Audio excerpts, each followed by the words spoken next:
Welcome to తొలి అడుగు programme. ఈ తొలి అడుగు ప్రోగ్రాంలో భాగంగా మీకు ఈ వీడియోలో మున్సిపాలిటీస్ గురించి అంటే పట్టణ స్థానిక ప్రభుత్వాల గురించి వివరించబోతున్నాను.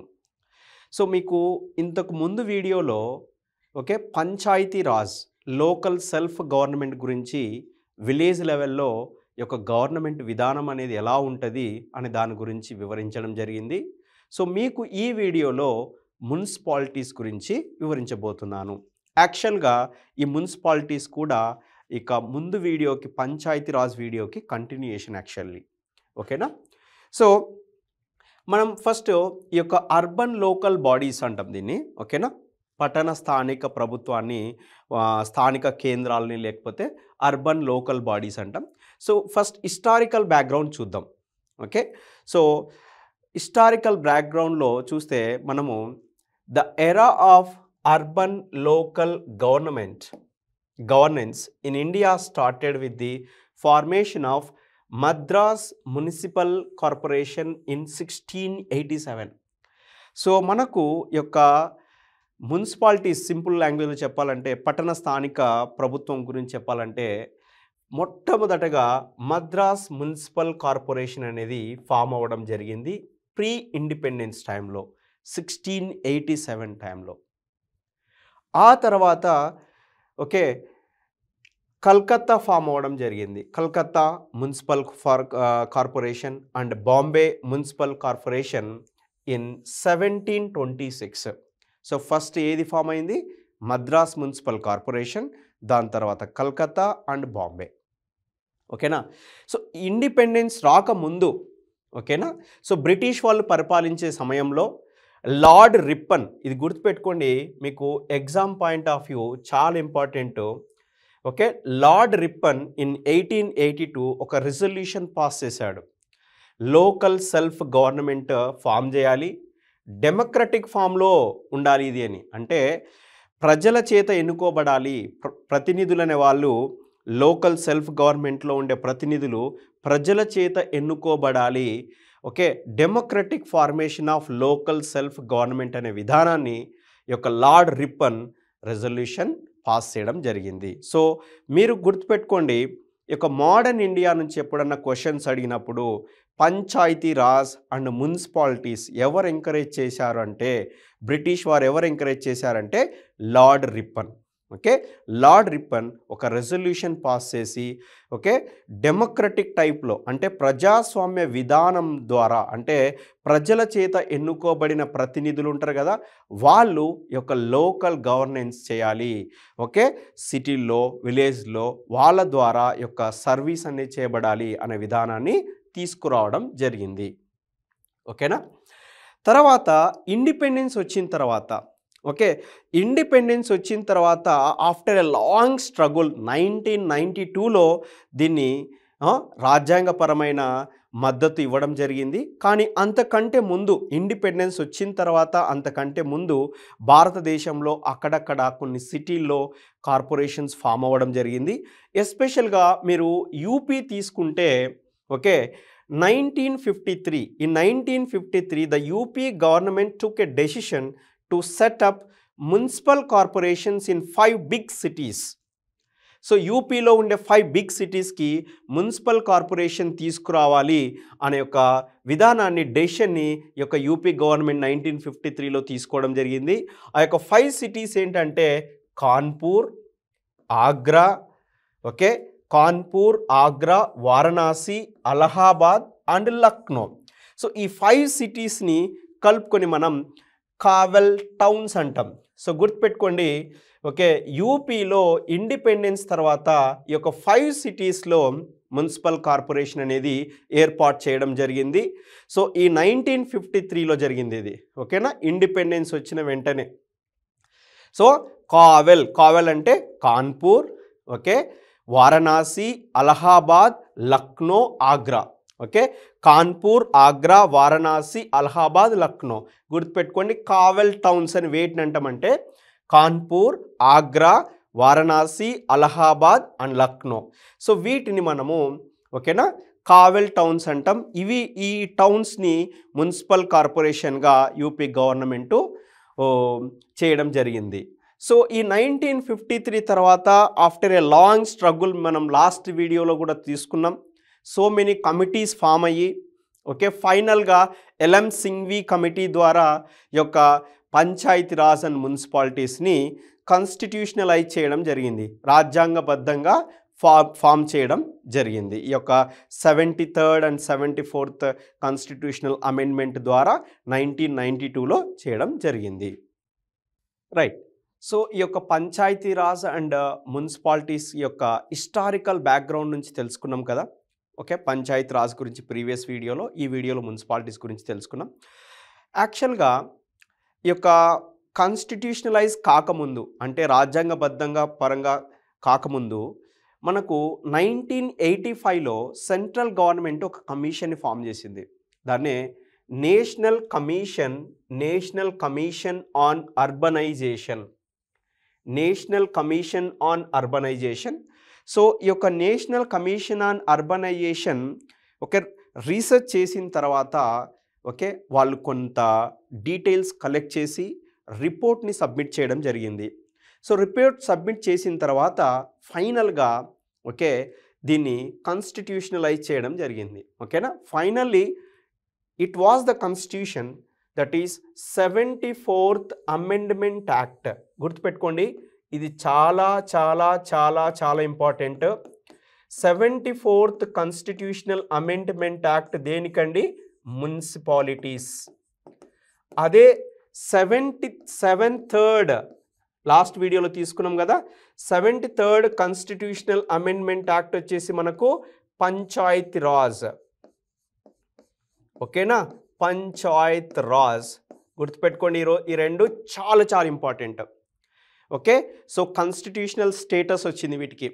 So 74th constitutional amendment act వచ్చేసి ఓకే మున్సిపాలిటీస్కి, టౌన్స్కి, సిటీస్కి, 73rd వచ్చేసి విలేజెస్కి గుర్తుపెట్టుకోండి. ఓకేనా, అర్బన్ లోకల్ బాడీస్కి ఏంటండి 74th కాన్స్టిట్యూషనల్ అమెండ్మెంట్ యాక్ట్ 1992. అంటే 1992 వరకు మనకు ఎటువంటి రాజ్యాంగబద్ధమైన ఓకే పాలసీస్ కానీ ప్రోగ్రామ్స్ కానీ మనకు విలేజ్ డెవలప్మెంట్ కానీ మున్సిపాలిటీస్ కానీ లేవు. 1992 యొక్క కాన్స్టిట్యూషనల్ స్టేటస్ వచ్చిన తర్వాత మనకు ప్రతి విలేజ్లో, ప్రతి సిటీలో, ప్రతి నగరంలో ఎలక్షన్స్ ద్వారా డెమోక్రటిక్ వే ప్రజాస్వామ్య పద్ధతిలో ఓకే ఎన్నుకోబడిన ప్రతినిధుల చేత యొక్క విలేజెస్, సిటీస్, నగరాలన్నీ పరిపాలించబడుతున్నాయి. సపోజ్ ఇది తీసుకోండి, ఇప్పుడు మీరు హైదరాబాద్ తీసుకోండి. Okay, greater Hyderabad municipal corporation. So corporation election జరుగుతాయి. ఎలక్షన్స్లో మేయర్ ఉంటారు, డిప్యూటీ మేయర్, కార్పొరేటర్స్ ఉంటారు. వాళ్ళల్లా వారి యొక్క కార్పొరేటర్ తీసుకుంటే తన యొక్క పరిధి వరకు తను ఎటువంటి ప్రాబ్లమ్స్ వచ్చినా తను సాల్వ్ చేయాల్సి ఉంటుంది.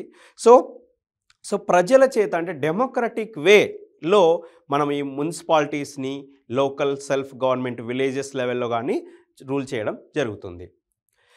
నౌ సో లాస్ట్ వీడియోలో 73rd కాన్స్టిట్యూషనల్ అమెండ్మెంట్ యొక్క ఫీచర్స్ గురించి తెలుసుకున్నాం. అంటే ఏంటి, ఎలా ఎలక్షన్ చేస్తారు, అన్నిటి గురించి కదా. ఈ వీడియోలో 74th కాన్స్టిట్యూషనల్ అమెండ్మెంట్ గురించి తెలుసుకుందాం.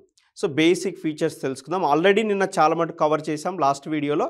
సో ఈ వీడియోలో చూద్దాం. జనరల్గా 74th కాన్స్టిట్యూషనల్ అమెండ్మెంట్ ద్వారా మున్సిపల్ బాడీస్ టోటల్గా 8 బాడీస్ ఉన్నాయి. ఓకే, టోటల్గా 8 బాడీస్ ఉన్నాయి. లైక్ పోర్ట్ రీజియన్లో ఒక బాడీ అని, కంటోన్మెంట్ రీజియన్లో, ఆర్మీ కంటోన్మెంట్ రీజియన్లో ఒకటని, అలా డిఫరెంట్ ఉన్నాయి. బట్ మనకు లేమ్యాన్ వే తెలిసినట్టు ఏంటంటే హియర్ 3 లెవెల్స్ అనమాట. నగర్ పంచాయతీస్, టౌన్ కౌన్సిల్స్ అంటాం. ఓకేనా, a municipal council and municipal corporation. So ఇవన్నీ స్మాల్ ఏరియా, తక్కువ పాపులేషన్, స్మాల్ ఏరియా ఉంటే నగర్ పంచాయత్ అంటాం. ఓకేనా, అలాగే కొంచెం పెద్ద ఏరియా ఉంటే దాన్ని మున్సిపల్ కౌన్సిల్ అంటాం. అలాగే ఇంకా ఏరియా పెద్దగా ఉండి పాపులేషన్ పెరుగుతూ వస్తున్నప్పుడు దాన్ని మున్సిపల్ కార్పొరేషన్. సో 3 వర్డ్స్ గుర్తుపెట్టుకోండి. ఓకేనా, ఫస్ట్ నగర పంచాయత్, తర్వాత మున్సిపల్ కౌన్సిల్, ఆ తర్వాతనే మున్సిపల్ కార్పొరేషన్ వస్తుంది. ఓకేనా, విలేజ్ లెవెల్ నుంచి తీసుకుంటే సపోజ్ మనకు హైదరాబాద్ తీసుకుందాం అనుకోండి. హైదరాబాద్ సరౌండింగ్ ఏరియాస్ ఉంటాయి కదా. సో ఒకప్పుడు అవి విలేజెస్. ఓకే, ఒకప్పుడు అవి విలేజెస్ పంచాయత్స్, లోకల్ పంచాయత్స్. అవి తర్వాత నగరపాలక సంస్థలు అయినాయి. నగరపాలక సంస్థల తర్వాత మున్సిపల్ కౌన్సిల్స్ అయినాయి. మున్సిపల్ కౌన్సిల్స్ తర్వాత మున్సిపల్ కార్పొరేషన్ యొక్క గ్రేటర్ హైదరాబాద్లో వాటిని జిహెచ్ఎంసీలో కలపడం జరిగింది. సో ఇవన్నీ ఏంటంటే డెవలప్మెంట్ పర్స్పెక్టివ్లో పాపులేషన్ బట్టి, డెవలప్మెంట్ని బట్టి, ఓకే, అక్కడ ఉన్న సిచ్యువేషన్స్ బట్టి మనం అలాగా కన్వర్ట్ చేయడం జరుగుతుంది. ఓకేనా, లెవెల్స్ ఆఫ్ మున్సిపల్ బాడీస్ తెలుసుకున్నాం, రైట్. సో ఈ యొక్క మున్సిపల్ బాడీస్ ఎలక్షన్స్ తీసుకుంటే ఫర్ ఎవ్రీ 5 yearsకి ఒకసారి ఈ యొక్క ఎలక్షన్స్ అనేవి కండక్ట్ చేయడం జరుగుతుంది. ఓకే, ఈ యొక్క ఎలక్షన్స్ ఎవరు కండక్ట్ చేస్తారండి? మున్సిపల్ ఎలక్షన్స్ కానీ, పంచాయతీరాజ్ ఎలక్షన్స్ కానీ స్టేట్ ఎలక్షన్ కమిషన్. గుర్తుపెట్టుకోండి, ఎవరు కండక్ట్ చేస్తారు? ఇది state election commission. State election commission ఎవరు అపాయింట్ చేస్తారండి? స్టేట్ ఎలక్షన్ కమిషన్ని గవర్నర్ అపాయింట్ చేస్తాడు. ఓకేనా, గవర్నర్ అపాయింట్ చేయడం జరుగుతుంది స్టేట్ ఎలక్షన్ కమిషన్ని. ఓకే, ఈ యొక్క స్టేట్ ఎలక్షన్ కమిషన్లో ఓకే ఒక మెయిన్ చీఫ్ ఎలక్షన్ కమిషన్ ఉంటాడు, 2 స్టేట్ ఎలక్షన్ కమిషన్స్ ఉంటాయి. టోటల్ 3 బాడీస్ ఉంటాయి, 3 members ఉంటారు ఇక్కడ. సో వీళ్ళు ఓకే పంచాయతీరాజ్ అంటే విలేజ్ లెవెల్లో ఎలక్షన్స్ కండక్ట్ చేయడానికి దోహదపడతారు. అలాగే మున్సిపాలిటీస్, కార్పొరేటర్ ఎలక్షన్స్ కూడా వీళ్ళే జరిపిస్తారు ఫర్ ఎవ్రీ 5 yearsకి ఒకసారి. ఓకేనా, నెక్స్ట్ రిజర్వేషన్ చూద్దాం. సో మనం నిన్న ఎస్టర్డే లాస్ట్ క్లాస్ వీడియోలో తీసుకుంటే యాక్చువల్గా పంచాయతీరాజ్లో కూడా రిజర్వేషన్స్ కల్పించడం జరిగింది. ఎస్పెషల్గా ఎస్సీ ఎస్టీకి రిజర్వేషన్ కల్పించడం జరిగింది. ఆ యొక్క రీజియన్లో ఎస్టీ ఎస్సీ పాపులేషన్ ఎక్కువ ఉంటే డెఫినెట్గా వాళ్ళకు ఎక్కువ రిజర్వేషన్ కూడా ఇవ్వడం జరిగింది. అలాగే పంచాయతీరాజ్లో ఉమెన్ ఎంపవర్మెంట్ కోసం ఉమెన్కి 1/3 ఆఫ్ ద టోటల్ స్ట్రెంత్, అంటే ఇప్పుడు వార్డ్ మెంబర్స్ ఉంటారు కదా, సపోజ్ 100 members ఉన్నారనుకో, డెఫినెట్గా వార్డ్ మెంబర్స్ 34 members ఉమెన్స్నే తీసుకోవాలి అనే కండిషన్ కూడా పెట్టడం జరిగింది. సో ఇప్పుడు మున్సిపాలిటీలో చూద్దాం. ఓకేనా, seats to be reserved for ఎస్సీస్ and STs, okay, scheduled caste and scheduled tribes in proportion to their population in the municipal area. So municipal ఏరియాలో పాపులేషన్ బట్టి ఓకే ఎస్సీస్ అండ్ ఎస్టీస్కి ఓకే వాళ్ళ యొక్క సీట్స్ రిజర్వ్ చేయడం జరుగుతుంది. అలాగే mandatory provision for reserving 1/3 of every elected urban body for women representative. So women empowerment కోసం దీన్ని చేస్తున్నారు అనమాట. ఓకే, అంటే యాక్చువల్గా ఓల్డెన్ డేస్లో, ఏన్షియన్ పీరియడ్లో ఉమెన్స్ అనేవాళ్ళు చాలా తక్కువ పార్టిసిపేషన్ ఉండేది, ప్రజాప్రతినిధులుగా ఉండేవాళ్ళు కాదు. సో వాళ్ళ ఎంకరేజ్మెంట్ కోసం ఉమెన్ కూడా ప్రజాప్రతినిధులుగా ఉండాలి, వాళ్ళ యొక్క ప్రాబ్లమ్స్ అనేవి తెలియాలన్న దాని ఉద్దేశంతో ఉమెన్ ఎంపవర్మెంట్ కోసమని మనకు government for అప్లిప్మెంట్ of the women అభివృద్ధి కోసం, మహిళల అభివృద్ధి కోసం వాళ్ళకు కూడా 1/3 ఆఫ్ ద టోటల్ బాడీ మెంబర్స్ని ఇక్కడ రిజర్వేషన్ కంటిన్యూ చేయడం జరుగుతుంది. Reservations were also provided for in the position of chairpersons of municipalities. Yes, definitely. So municipality chairpersons ఉంటారు కదండి, లైక్ మేయర్ ఉంటారు కదండి. సో మేయర్, డిప్యూటీ మేయర్ వీళ్ళకు కూడా రిజర్వేషన్ కల్పించడం జరిగింది ఇక్కడ. Reservation were also provided in the position of chairperson. Remember, for position of chairperson also reservation provide. ఇక్కడే కాదండి, మున్సిపాలిటీలో కాదు, విలేజ్లో కూడా చైర్పర్సన్కి రిజర్వేషన్ ఇవ్వడం జరుగుతుంది. అంటే suppose you can take a small village. Okay, ఒకసారి జనరల్ కేటగిరీకి, ఒకసారి అదర్ బ్యాక్వర్డ్ క్లాసెస్కి, ఒకసారి ఎస్సీ ఎస్టీకి కూడా ఇవ్వడం జరుగుతుంది. అంటే ఒక సర్పంచ్ పదవి తీసుకుంటే ఎప్పుడు జనరల్ కేటగిరీ ధనవంతులే కాకుండా కొన్ని సందర్భాల్లో పేదవారికి కూడా ఇవ్వాలనే ఉద్దేశంతో ఈ యొక్క రిజర్వేషన్ అనేది ఇవ్వడం జరిగింది. ఇది కాన్స్టిట్యూషనలైజ్ చేయడం జరిగింది, గుర్తుపెట్టుకోండి. It's mandatory. ఓకే, భారత రాజ్యాంగ పరంగా చేయడం జరిగింది ఇవన్నీ. ఓకేనా, సో ఇది రిజర్వేషన్ సిస్టమ్.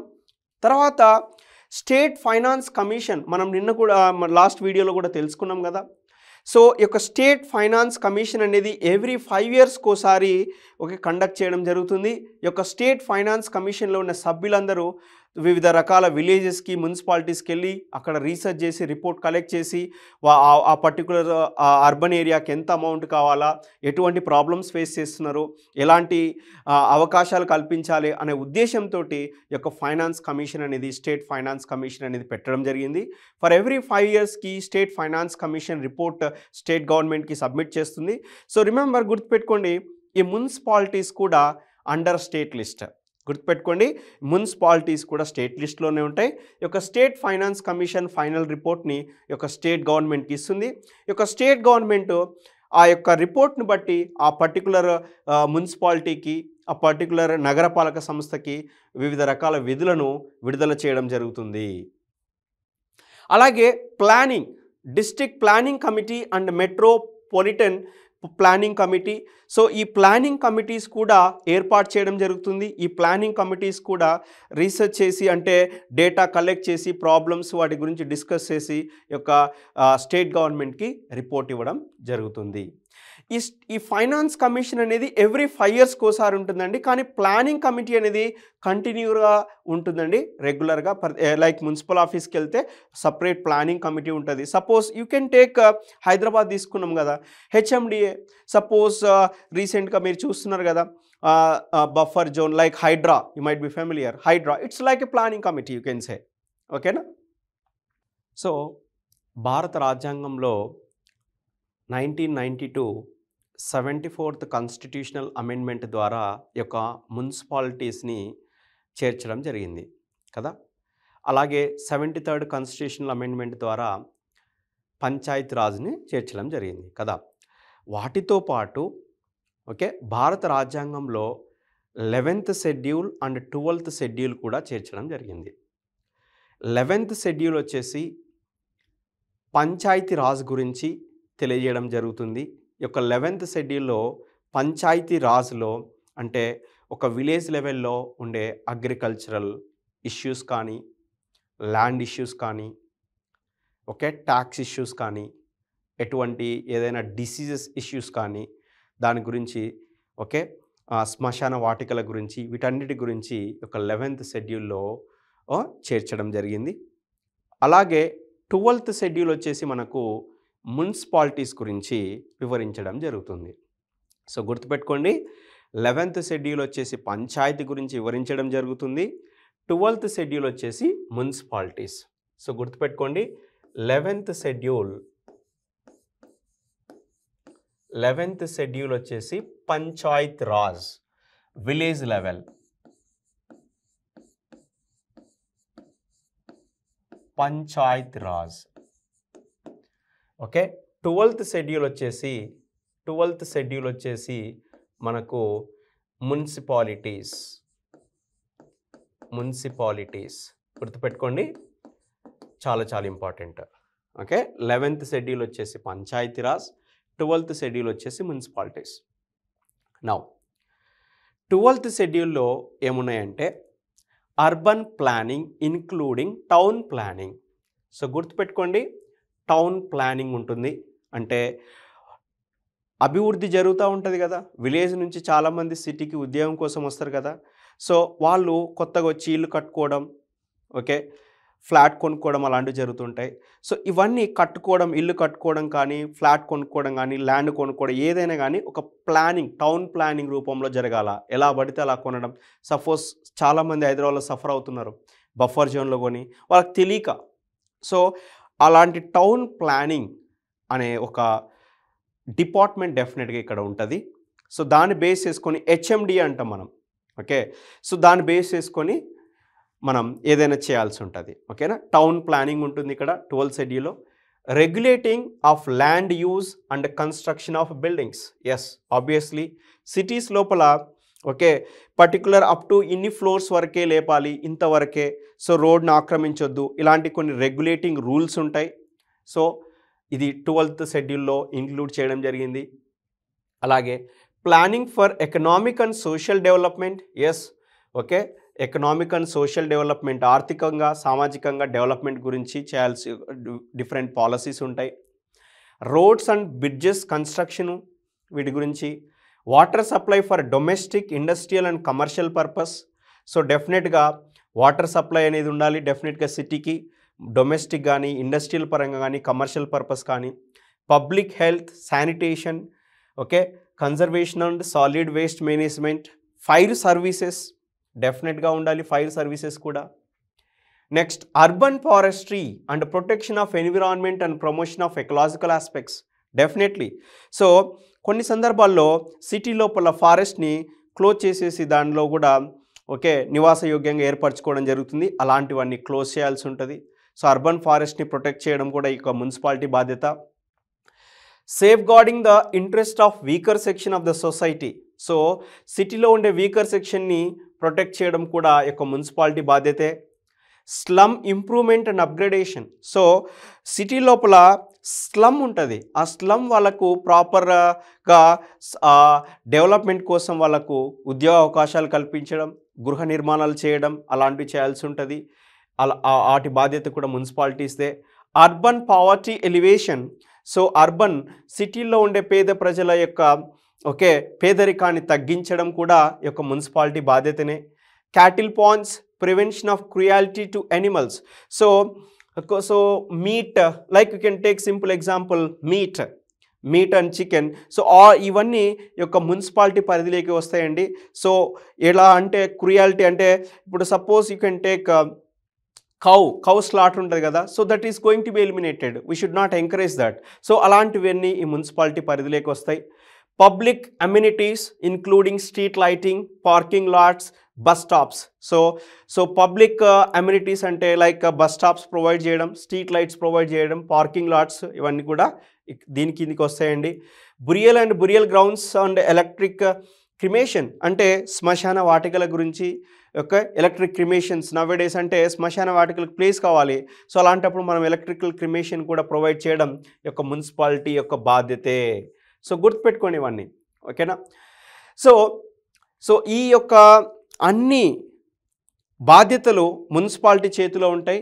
వీటిని 12th షెడ్యూల్లో భారత రాజ్యాంగంలో ఇంక్లూడ్ చేయడం జరిగింది, ఓకేనా. భారత రాజ్యాంగంలో ఇంక్లూడ్ చేయడం జరిగింది. Right. So types of urban local bodies గురించి తెలుసుకుందాం, ఓకేనా. సో ఫస్ట్ అండ్ మేజర్ది వచ్చేసి మున్సిపల్ కార్పొరేషన్. సో ఇప్పుడు Hyderabad is a municipal corporation, ఓకేనా. So greater municipal corporation, actually GHMC, greater Hyderabad municipal corporation, ఓకేనా. A municipal corporation is a form of urban local government seen in bigger urban areas. So big cities ఉంటాయి కదా, హైదరాబాద్, చెన్నై, కోల్కతా, బాంబే, ఢిల్లీ, ఇవన్నీ municipal corporations, ఓకేనా. It has 3 authorities, okay. First వచ్చేసి council ఉంటారు, standing committee ఉంటుంది and commissioner ఉంటాడు, ఓకేనా. Council, standing committee and commissioner. Council వచ్చేసి okay headed by mayor. So like municipal corporation mayor అంటాం కదా, అంటే మేయర్ని కార్పొరేటర్స్ ఎన్నుకుంటారు. సో ఒక సిటీ తీసుకుంటే, మున్సిపల్ కార్పొరేషన్ తీసుకుంటే, సో ఒక్కొక్క వార్డుకి ఒక కార్పొరేటర్ ఉంటాడు. ఆ కార్పొరేటర్ అందరూ కలిపి మేయర్ని ఎన్నుకోవడం జరుగుతుంది. ఇక్కడ రిజర్వేషన్ కూడా అప్లై అవుతుంది ఇక్కడ మేయర్ని, ఓకేనా. సో వీళ్ళంతా elected bodies. Standing committee created to facilitate the work of council. So okay, standing committee అనేది ఈ యొక్క కౌన్సిల్ ఎలా వర్క్ చేయాలనే దాని గురించి డిస్కషన్ కోసం పెట్టడం జరిగింది. తర్వాత ఫైనల్గా మున్సిపల్ కమిషనర్. సో జనరల్గా మున్సిపల్ కమిషనర్ అనే అతను okay nominated, state government nominate చేస్తుంది. ఒక IAS ఆఫీసర్ హోదా ఉన్న వ్యక్తిని నామినేట్ చేయడం జరుగుతుంది, ఓకేనా, లేదంటే పోస్ట్ ఇవ్వడం జరుగుతుంది. సో ఈ యొక్క కౌన్సిల్ ఉన్న వాళ్ళంతా ఎలక్టెడ్ మెంబర్స్, ఓకేనా, ఎలక్టెడ్ మెంబర్స్. సో ఇది municipal corporation. Next municipality, municipal council అంటాం. మున్సిపాలిటీ లేదంటే municipal council. So municipal council found as a form of urban local government in small urban areas. Suppose you can take Hyderabad సరౌండింగ్లో కొన్ని చిన్న urban areas ఉంటాయి. So urban ఏరియాస్ని we can say municipality. Suppose you can take Hyderabad ఇక్కడ ఉంది కదా, so Badangpet, Meerpet, Ibrahimpatnam, ఇలా కొన్ని ఏరియాస్ని మున్సిపాలిటీ అంటాం మనం, ఓకేనా, municipality. Right. The structure is same as that of a corporation. So same corporation టైప్లోనే ఉంటుంది, అంటే council, standing committee, municipal commissioner అలాగా. Municipal council has lesser financial and administrative authority compare to municipal corporation. అంతే కదా, municipal corporation చాలా పెద్దది, municipality అనేది కొంచెం చిన్నది, దానికి ఫైనాన్షియల్గా కానీ అడ్మినిస్ట్రేటివ్ కానీ చాలా తక్కువ ఉంటాయి. అంటే ఇక్కడ ఒక ఐఏఎస్ ఆఫీసర్ని పెట్టకపోవచ్చు యాజ్ మున్సిపల్ కమిషనర్గా. సో లో క్యాడర్ వాళ్ళని కూడా, అంటే గ్రూప్ 2 లెవెల్ వాళ్ళని, ఎంఆర్ఓ ఆ లెవెల్ వాళ్ళని కూడా పెట్టవచ్చు. ఓకేనా, ఇది municipality. Notified area committee, okay, for administration of fast developing towns. So కొన్నిసార్లు suppose you can take Vijayawada తీసుకుందాం. సో విజయవాడలో అమరావతి డెవలప్మెంట్ ఉంది కదా. సో అమరావతిని you can say notified area committee, అంటే because of a state capital, newly state capital కాబట్టి fast developing town అనమాట. So కాబట్టి దాన్ని నోటిఫైడ్ ఏరియా కమిటీ అంటాం. Established by a notification off state government. So state government ఒక notification release చేస్తుంది. Suppose Telangana తీసుకోండి, తెలంగాణలో ఒక పర్టికులర్ హైదరాబాద్కి దూరంగా ఒక పర్టికులర్ పోర్షన్ సిటీ ఉంది, చిన్న సిటీ, దాన్ని నోటిఫైడ్ ఏరియా కమిటీగా పెట్టవచ్చు. ఫాస్ట్ డెవలపింగ్ జరుగుతుంది అనుకోండి, దాన్ని నోటిఫైడ్ ఏరియా కమిటీగా పెట్టవచ్చు. అట్లా ఎంటైర్లీ నామినేటెడ్. సో ఇక్కడ ఎవరు ఎలక్టెడ్ మెంబర్స్ ఉండరు, అందరూ నామినేటెడ్ మెంబర్స్, స్టేట్ గవర్నమెంట్ చేత నామినేట్ అయిన వాళ్ళే ఉంటారు. Town area committee. Town area committee for administration of small towns. చిన్న చిన్న టౌన్స్ ఉంటాయి కదా, ఆ టౌన్స్కి అడ్మినిస్ట్రేషన్ కోసం మనం టౌన్ ఏరియా కమిటీ ఉంటుంది. Okay, interested with limited number of civic function, చాలా తక్కువ ఫంక్షన్స్ ఉంటాయి. ఇక్కడ ఎలక్టెడ్ మెంబర్స్ ఉంటారు, నామినేటెడ్ మెంబర్స్ కూడా ఉంటారు. So cantonment board. So cantonment board అంటే మీకు ఆల్రెడీ చెప్పడం జరిగింది. Suppose you can take Hyderabad.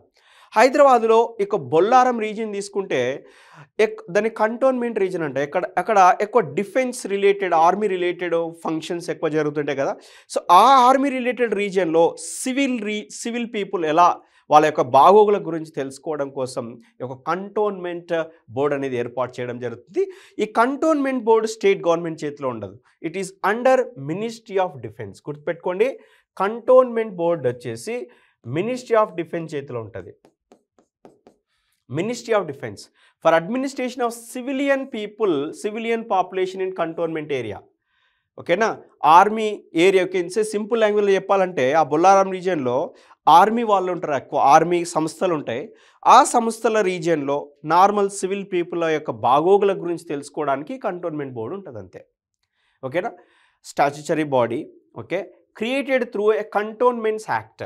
So ఇది స్టేట్ గవర్నమెంట్ చేతిలో అసలు ఉండదు. కంటోన్మెంట్ యాక్ట్ 2026 ద్వారా ఇది కంటోన్మెంట్ బోర్డ్ అనేది ఫామ్ చేయడం జరిగింది, మినిస్ట్రీ ఆఫ్ డిఫెన్స్ చేతిలో ఉంటుంది. Next township. మీరు లైక్ సింపుల్గా హైదరాబాద్లో తీసుకుంటే డిఆర్డిఓ టౌన్షిప్, డిఎంఆర్ఎల్ టౌన్షిప్ అలా ఉంటాయి, మీకు ఐడియా ఉంటుందా? సో టౌన్షిప్ లేదంటే బిహెచ్ఈఎల్ టౌన్షిప్. సో ఇవేంటి అంటే పబ్లిక్ సెక్టార్ యూనిట్స్ ఉంటాయి, ఇండస్ట్రీస్, పెద్ద పెద్ద industries like Vizag steel, Tata steel, BHEL. So ఈ యొక్క ఇండస్ట్రీస్లో వర్క్ చేసే ఎంప్లాయీస్ ఆ నియర్ బై ఏరియాలో నివసిస్తుంటారు. సో వాళ్ళని ఆ యొక్క నివసించే ప్రాంతాన్ని కెన్సే టౌన్షిప్ అంటాం. సో ఇక టౌన్షిప్కి okay headed by town administrator ఉంటాడు. So appointed by the public enterprise. Suppose BHEL ఉంది, సో బిహెచ్ఈఎల్ బిహెచ్ఈఎల్ కంపెనీ యొక్క టౌన్ అడ్మినిస్ట్రేటర్ని క్రియేట్ చేస్తుంది. సో ఎలక్షన్స్ అనేవి ఇక్కడ ప్రొవైడ్ చేయట్లా. ఓకేనా, established by large public sector enterprises. ఓకేనా, గుర్తుపెట్టుకోండి, టౌన్షిప్ కంపెనీస్ రీజియన్లో. ఓకేనా, కంపెనీస్ రీజియన్లో ఇది ఉంటుంది. Public sector companies, private sector companies కాకుండా పబ్లిక్ సెక్టార్ కంపెనీస్ అనమాట, గుర్తుపెట్టుకోండి. ఫైనల్గా పోర్టల్ ట్రస్ట్. సో కోస్టల్ ఏరియాస్లో పోర్ట్స్ ఉంటాయి కదా. సో ఆ పోర్ట్స్ దగ్గరలో నివసించే ప్రజల బాగోగుల గురించి తెలుసుకోవడం కోసం యొక్క పోర్టల్ ట్రస్ట్ అనేది ఎస్టాబ్లిష్ చేయడం జరిగింది. It is created by an act of parliament. Okay, ఇక్కడ కూడా ఎలక్టెడ్ మెంబర్స్, నామినేటెడ్ మెంబర్స్ ఉంటారు. ఎలక్టెడ్ మెంబర్స్, నామినేటెడ్ మెంబర్స్ ఉంటారు. సో ఫైనల్గా special purpose agency. So special purpose agency యాక్చువల్గా they are function based, not area based. Area based కాకుండా work కల్చర్ని బట్టి దాన్ని బేస్ చేసుకొని స్పెషల్ పర్పస్ ఏజెన్సీగా డివైడ్ చేయడం జరుగుతుంది. They are autonomous bodies deals with functions allotted to them independently of urban local governments. ఓకేనా. So special purpose agency చాలా rare కేసులో ఈ యొక్క స్పెషల్ పర్పస్ ఏజెన్సీ అనేది ఫామ్ అవుతుంది. అంటే suppose you can take Hyderabad లోపలనే మున్సిపల్ కార్పొరేషన్ లోపలనే కొన్ని సందర్భాల్లో ఒక రీజియన్ని స్పెషల్ పర్పస్ ఏజెన్సీగా పెట్టడం జరుగుతుంది. సో అవి స్టేట్ యొక్క డెవలప్మెంట్ పర్పస్ కోసం పెట్టడం జరుగుతుంది. బట్ రేర్ కేసులో ఇలాంటి స్పెషల్ పర్పస్ ఏజెన్సీ యొక్క మున్సిపాలిటీస్ని డెవలప్ చేయడం జరుగుతుంది. Right. So finally I gave some good information. మీకు కాంపిటేటివ్ ఎగ్జామ్స్ పరంగా ఎటువంటి ఇన్ఫర్మేషన్ అవసరమో ఆ ఇన్ఫర్మేషన్ మీకు ఇక్కడ యొక్క పంచాయతీ రాజ్ గురించి మున్సిపాలిటీస్ గురించి ఇవ్వడం జరిగింది. So now we will see some expected questions. Okay, Panchayati Raj నుంచి మున్సిపాలిటీ నుంచి ఎలాంటి ఎక్స్పెక్టెడ్ క్వశ్చన్స్ వస్తాయో చూద్దాం కాంపిటేటివ్ ఎగ్జామ్స్కి. ఫస్ట్ వచ్చేసి the Grama Panchayat system has 3 levels. Okay, the block level is, see actually the Panchayat Raj or otherwise local self government you can take. Local self government you can take. It has 3 tier system. Okay, you can take first one, you can take Gram Panchayat, second one block level, mandal level, third one Jilla level, district level. So ఇక్కడ block level అడుగుతున్నాడు కాబట్టి we can సే సింపుల్గా మనం డైరెక్ట్గా వెళ్ళిపోవచ్చు మండల్ సమితి are mandal Sabha, otherwise you can సే మండల్ సమితి, డైరెక్ట్గా వెళ్ళిపోవచ్చు. నెక్స్ట్ వచ్చేసి Panchayat raj institutions came in to existence under. ఈ క్వశ్చన్ చాలా చాలా చాలా ఇంపార్టెంట్ అండి కాంపిటేటివ్ ఎగ్జామ్స్కి. ఈ యొక్క పంచాయతీ రాజ్ ఇన్స్టిట్యూషన్స్ మనం ఆల్రెడీ తెలుసు 73rd and 74th Constitutional Amendment Act. Okay, 73rd and 74th Constitutional Amendment Act ద్వారా యొక్క పంచాయతీ రాజ్ ఇన్స్టిట్యూషన్స్ అనేవి రాజ్యాంగబద్ధం చేయడం జరిగింది. 73rd వచ్చేసి ఓకే గ్రామ panchayats you can say, okay village level. 74th వచ్చేసి మున్సిపాలిటీస్. గుర్తుపెట్టుకోండి. Which of the following committees recommended for the creation of Nyaya Panchayats at village level? So మనము లాస్ట్ వీడియోలో తెలుసుకున్నాం కదా వివిధ రకాల కమిటీస్ ఉన్నాయి. LM Singhvi committee, GVK Rao committee, Mohan Kanda committee, Ashok Mehta committee. So ఒక న్యాయ పంచాయత్ గురించి ఎల్ఎం సింఘ్వి కమిటీ ప్రపోజ్ చేయడం జరిగింది. న్యాయ పంచాయత్ ఇన్ విలేజ్ లెవెల్లో LM Singhvi committee.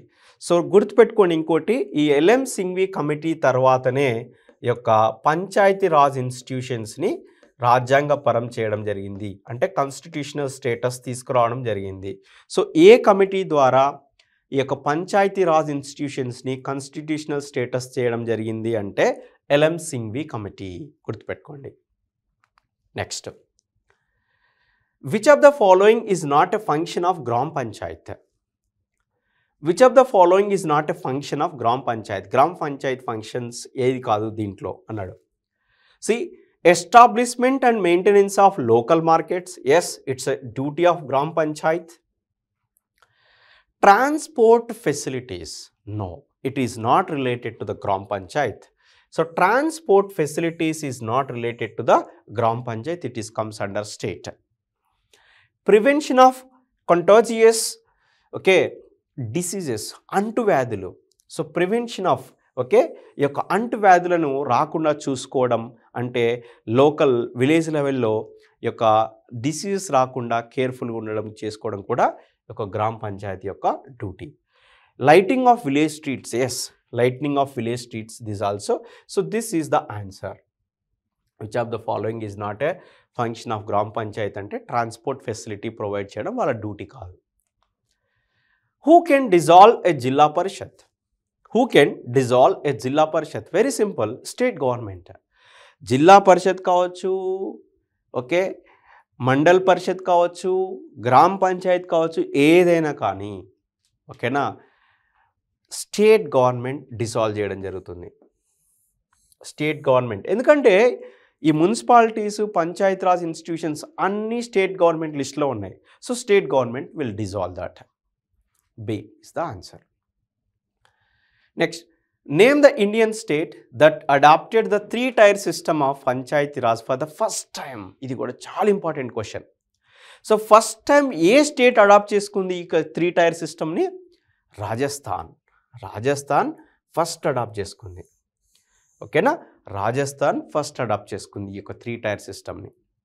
Ashok Mehta committee తర్వాత రాజస్థాన్ చేసుకుంది. ఓకేనా? So this is the information about Panchayati Raj and municipalities. Thanks for listening.